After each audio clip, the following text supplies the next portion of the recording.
From the wolf to bear, the clans declare the time has come to take the throne. For rot's creeping, it twists our king. Heroes rise and save Armello!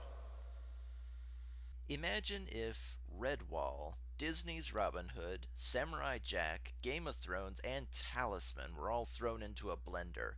Armello, I imagine, is what would spin out.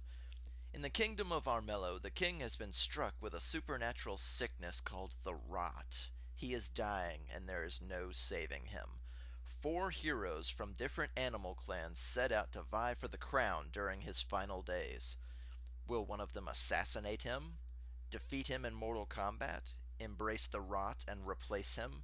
Or embrace nature and put him out of his misery with druidic magic? The choice is yours, and the crown is up for grabs. Armello is a board game that takes place on a hex grid, with its gorgeous art style keeping you zoomed in on the action. Literally, if you zoom out, you can't see, it sucks.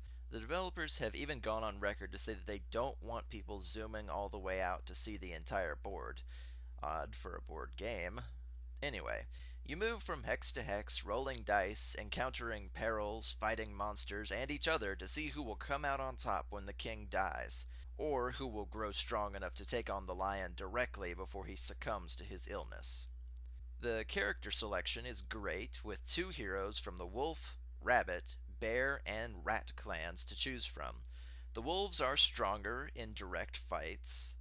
The rats are better at making money and casting peril cards at others.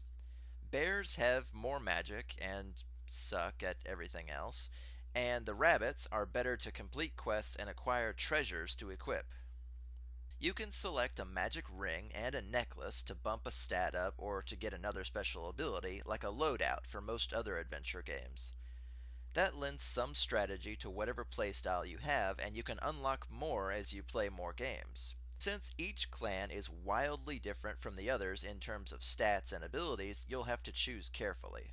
The computer AI is not especially bright. After playing about a dozen games of single player, I've seen it make less than optimal moves, kill itself on rough terrain, and even charge into the palace to fight the king when there's no hope of winning. Online multiplayer is where it's at, especially if you have friends to play with. Once you've finished the rather elegant tutorials, I'd say play 3 games against the computer and then only play online for the best experience. Armello gives you a lot to keep track of. 4 stats, 4 resources, cards, equipment, dice, and everything else that's moving on the board. Palace guards and monsters called Banes move around the board like anyone else does, and while the guards can sometimes be neutral and ignore you, the Banes are always out to get you. Since you're relying on dice and deck, you can get killed pretty easily a lot of the time and be sent back to your starting space.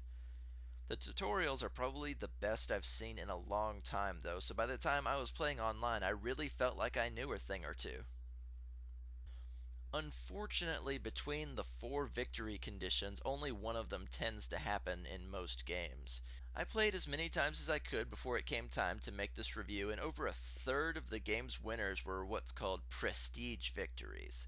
The palace is very, very well protected, so it's hard not only to get in, but pass the dice challenge that's laid down when you get there in order to reach the king. And after you survive that dice challenge, you have to survive being attacked by guards, any players that might be close enough to take a hack at you, and then you've earned the right to either attack or cleanse the king.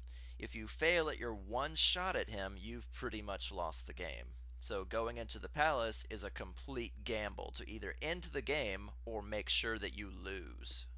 Pretty lopsided, I gotta say. It's a little worrisome for things like balance issues. Why bother the king at all when you can quest, kill other heroes and Banes, and just mind your own business until he dies? That's pretty much the easiest way to win, as long as nobody goes charging into the palace at the last second. Armello is complex, I won't lie. It's a niche hobby board game in the same league as games like Elder Sign and Dungeonquest. But being digital, you'll be screaming at your screen over bad draws, bad dice rolls, and so on. The forums are filled with people complaining about unbelievable strings of bad luck and other such things. Just remember, it's a board game. You're at the mercy of dice and deck, despite any strategy you might have.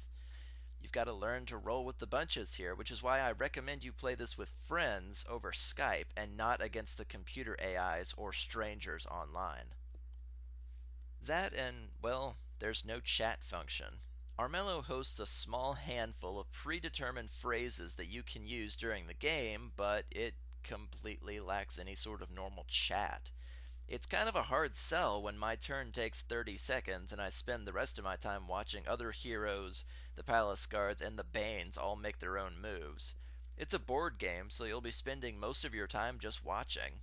Single player games tend to take about an hour, and multiplayer games take about 2 hours on average. Which is no one's fault, that's just the nature of the beast. People have to plan their moves, read their cards, roll their dice, and so on. There's nothing wrong with that, but I can't even chat with my opponents while I wait. It's kind of lame and isolating.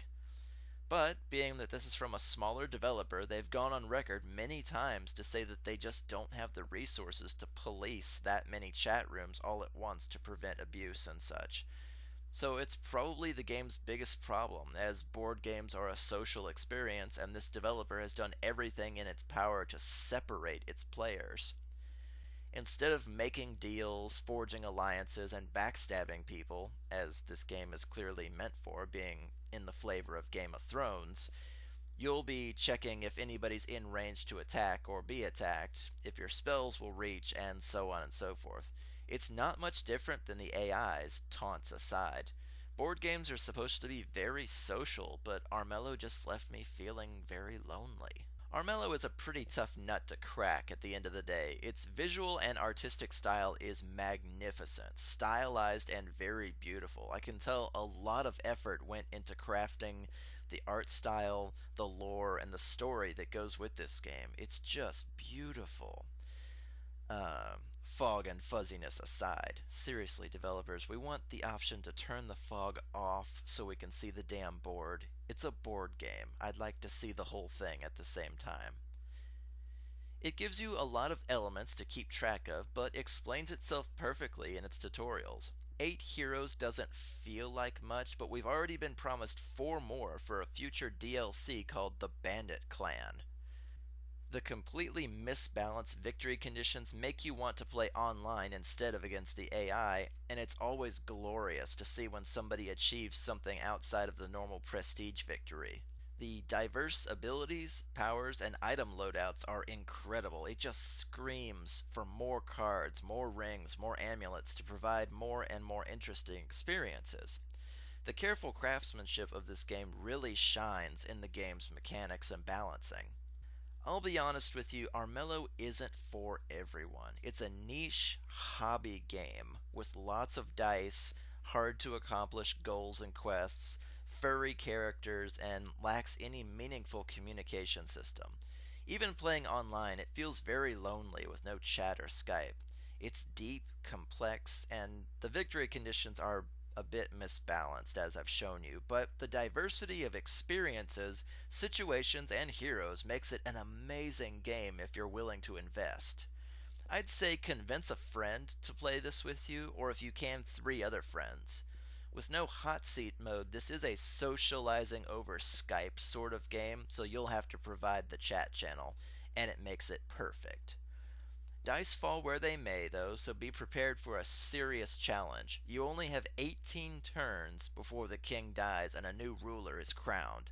How will you spend them?